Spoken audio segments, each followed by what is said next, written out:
Aos 23 anos, Rafael Montes é apontado como revelação da literatura policial brasileira e vem ao Jogo Aberto apresentar o segundo livro, Dias Perfeitos. Rafael, um prazer te receber aqui no Jogo Aberto.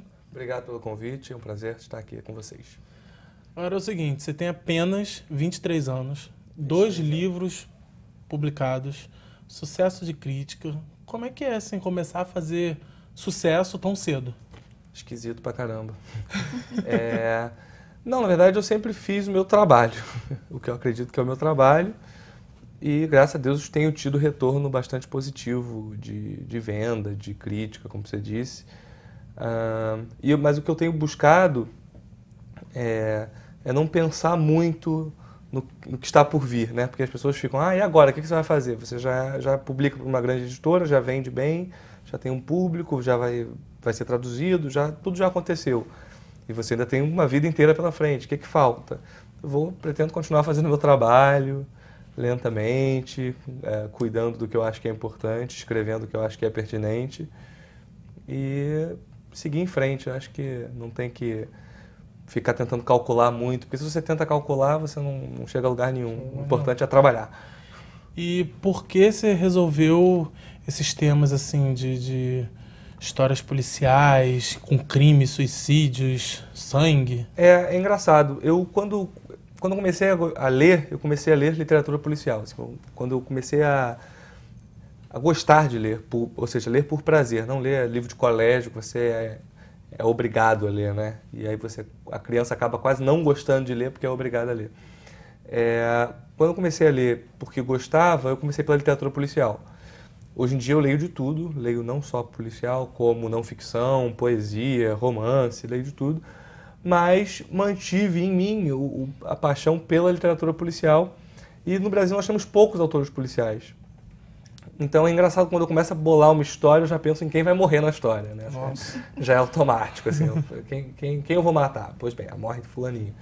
E então as minhas histórias são sempre histórias de crime, mistério, suspense, aquelas histórias que as pessoas não conseguem parar de ler em um dia, em uma noite. Eu recebo mensagem via Facebook às 5 da manhã, olha, estou indo trabalhar, virei a noite lendo seu livro. Eu falei, ótimo.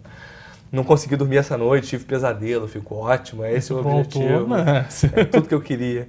Mas, então, eu não sei exatamente como eu entrei e por que fiquei aí. Mas eu acredito que seja uma espécie de tendência mesmo a gostar de escrever coisas que amedrontem e tal. Eu basicamente tenho um interesse em fazer isso nos leitores.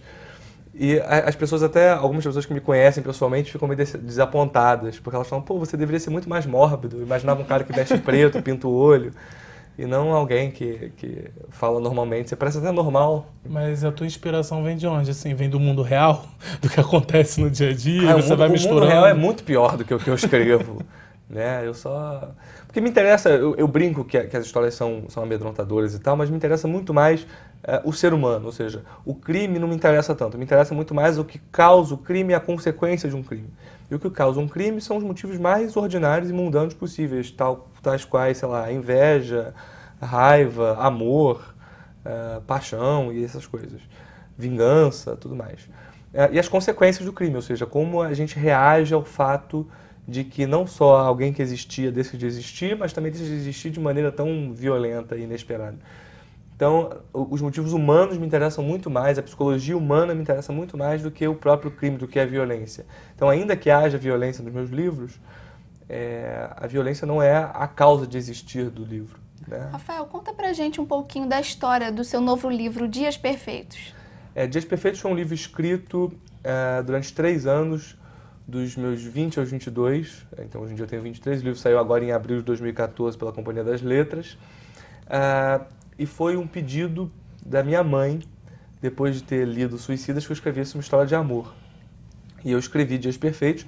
Que é uma história de amor, né? Que é uma história de amor, engana pelo título, mas conta a história de um jovem estudante de medicina chamado Theo. Ele é muito racional, metódico, e ele mora com a mãe paraplégica numa kitnet em Copacabana, então um sujeito dedicado à carreira, a ser um grande médico, até o dia em que ele conhece a Clarice, que é uma menina totalmente diferente dele, meio doida, bissexual e gosta de ir pra samba, roda de samba na Lapa, bebe pra caramba e tal, e ele é tudo metódico e não gosta de beber, não come carne, é vegetariano e tal. Então ele conhece a Clarice e se encanta por ela. E ela está escrevendo um roteiro chamado Dias Perfeitos. Ela é roteirista de cinema, está escrevendo um roteiro chamado Dias Perfeitos, que é a história de 3 amigas que viajam pelo estado do Rio de Janeiro de carro. No que ele a conhece, ele se apaixona pela Clarice e tenta se aproximar dela, tenta forçar que ela lhe dê uma chance, e ela nunca dá essa chance para ele. E em determinado momento ele dá um presente para ela, que é um livro grosso de contos da Clarice Lispector, de capa dura. Ele dá o livro e se declara para ela. É o momento em que ele se abre totalmente, pela primeira vez, porque ele é uma pessoa muito fechada. E a Clarice reage muito mal a isso, diz que não quer nada com ele, esquece que não tem chance. Ele, com alguma raiva, pega esse livro e dá uma porrada na cabeça dela. Só não conta tudo. Calma, isso aí é o início do livro. Esse é só o começo do livro. Isso é só o começo. E ela desmaia. E aí, no que ela desmaia, ele pensa, se a Clarice acordar, ela vai procurar a polícia ou nunca mais vai me procurar, ou nunca vai me dar uma chance. E eu sei que se ela me conhecer melhor, ela vai ver como eu sou um sujeito legal, eu sou um cara muito bom e eu vou ser um ótimo marido, um ótimo parceiro para a Clarice. Então ele pega a Clarice, coloca no banco carona do carro dele e sequestra a Clarice. Então a história do livro é a história de um sequestro, de um amor obsessivo, digamos assim, de um sujeito que aprisiona a mulher amada e seda a Clarice, porque ele é estudante de medicina, então ele rouba o sedativo usado em camundongos na faculdade. Então ele ceda a Clarice e em momentos em que ela acorda, eles conversam e há os diálogos que são permeados de tensão. Você imagina ela dizendo, é um absurdo o que você está fazendo, e ele achando tudo muito razoável e acredita efetivamente que tem chance de conseguir. E por que usar um anão na capa do livro? A escolha da capa do livro, eu particularmente gosto muito dessa capa. Eu pedi para a Companhia das Letras que o capista fosse um capista específico.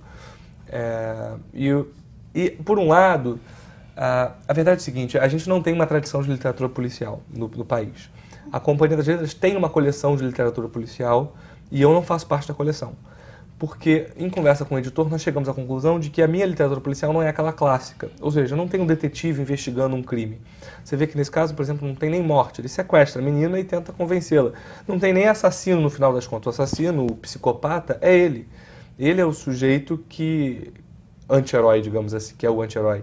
E o mistério do livro está no fato de se ele vai conseguir ou não conquistar a menina até o final das contas, né? Enfim, até o final da história. Então, quando a gente foi conversar sobre a capa, a ideia é que fosse uma capa que não puxasse tanto para o policial.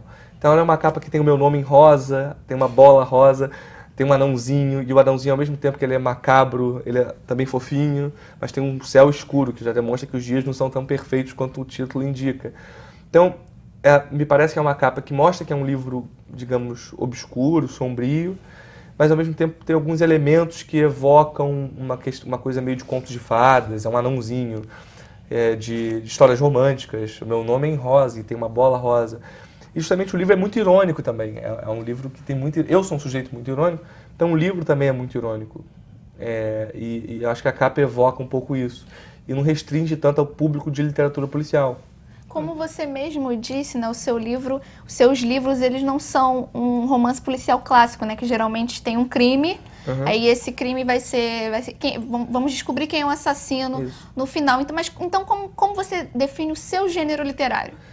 Aí que tá. Eu acredito que a literatura policial contemporânea e o futuro da literatura policial está em brincar com os elementos possíveis para o gênero. Quais são os elementos que existem no gênero? O crime, o criminoso e a investigação.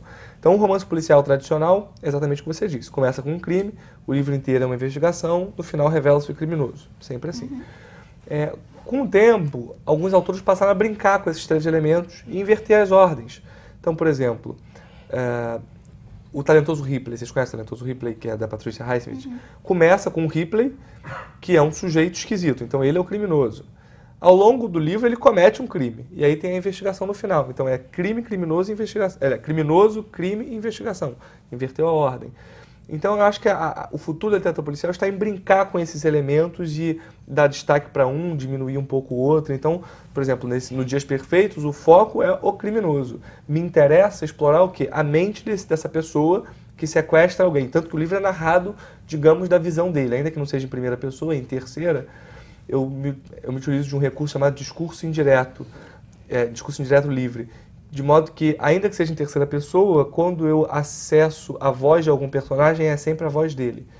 Então, o leitor, de algum modo, acaba se identificando com as atitudes dele, por mais loucas e bizarras que elas sejam. E é legal porque quem gosta do gênero, né, sai do óbvio, sai do padrão. Você dá uma possibilidade ali para a pessoa. De conhecer uma coisa diferente. Mas o que eu acho mais interessante, e essa capa tem permitido isso, foi uma capa absolutamente calculada, tanto o título quanto a capa, é que eu tenho atingido um público que não está acostumado a ler livro de suspense.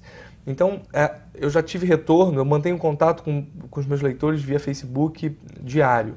Então, para você ter uma noção, eu tenho agora Rafael Montes, que é o meu Facebook, e agora tem Rafael Montes 2, porque o primeiro está lotado é um sucesso. De tanto contato que tem de gente que vem falar comigo e tal. E algumas pessoas me dizem isso, eu entrei na livraria, vi esse anãozinho, achei bonitinho e levei para casa. E aí... Se surpreendeu. E se surpreendeu positivamente, veio me procurar e falou, poxa, legal, eu levei achando que ia ser uma história meio de humor ou de amor.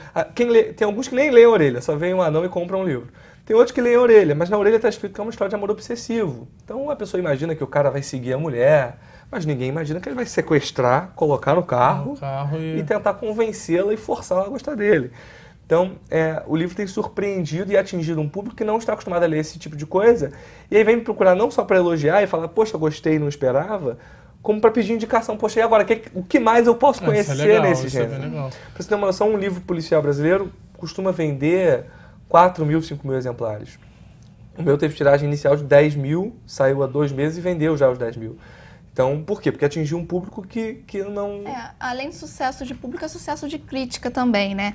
O Scott Turow, por exemplo, né, um dos grandes aí escritores de ficção, ele recomendou seu livro e a recomendação dele está na capa do livro. Vocês já se conheceram pessoalmente? Já, a gente se conheceu pessoalmente em setembro de 2013. Foi, na verdade, aí, num evento literário. E quando eu conheci o Scott, eu tinha o meu primeiro livro publicado, que é o Suicidas, pela Bem Virar. E ele ficou curioso por conhecer um jovem que tinha um romance publicado, romance policial, ele também é autor policial norte-americano. Uhum.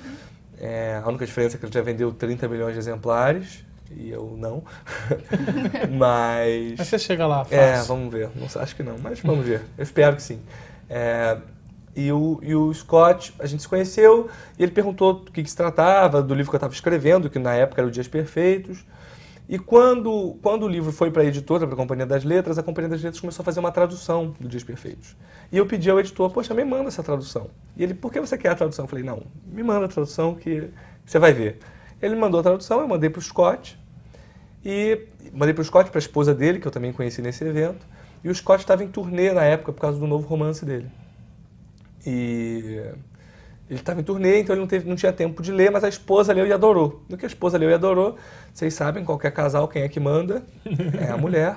Então ela mandou que ele lesse o livro, ele leu, me mandou um elogio. No que ele me mandou um elogio, eu pedi uma frase para ele. E ele me deu uma frase absolutamente elogiosa, e, enfim, que até causou certo incômodo quando foi divulgado na imprensa, porque como um garoto de 23 anos brasileiro ganha elogio de um veterano norte-americano que vendeu 30 milhões e passa impunemente por isso, entendeu? Além disso tudo, tá chegando no cinema também, né? Tá chegando porque cinema é lento, mas os dois livros foram vendidos para o cinema, tanto Suicidas quanto Dias Perfeitos. E o Dias Perfeitos também foi vendido já para 8 países, para tradução. Vai sair nos Estados Unidos, na Inglaterra, no Canadá, na França, na Espanha, na Itália, na Alemanha e na Holanda. Rafael, foi um prazer ter a sua presença aqui no Jogo Aberto. Muito obrigado pela entrevista. Obrigado, o prazer foi todo meu. Convido todos vocês a conhecer meu trabalho e a me procurar no Facebook, no momento no Rafael Montes 2, porque o primeiro está lotado. Se você ler o livro ou estiver interessado, me procura lá para dizer o que achou e tudo mais. Nós vamos dar uma pausa rápida, mas o Jogo Aberto já está de volta.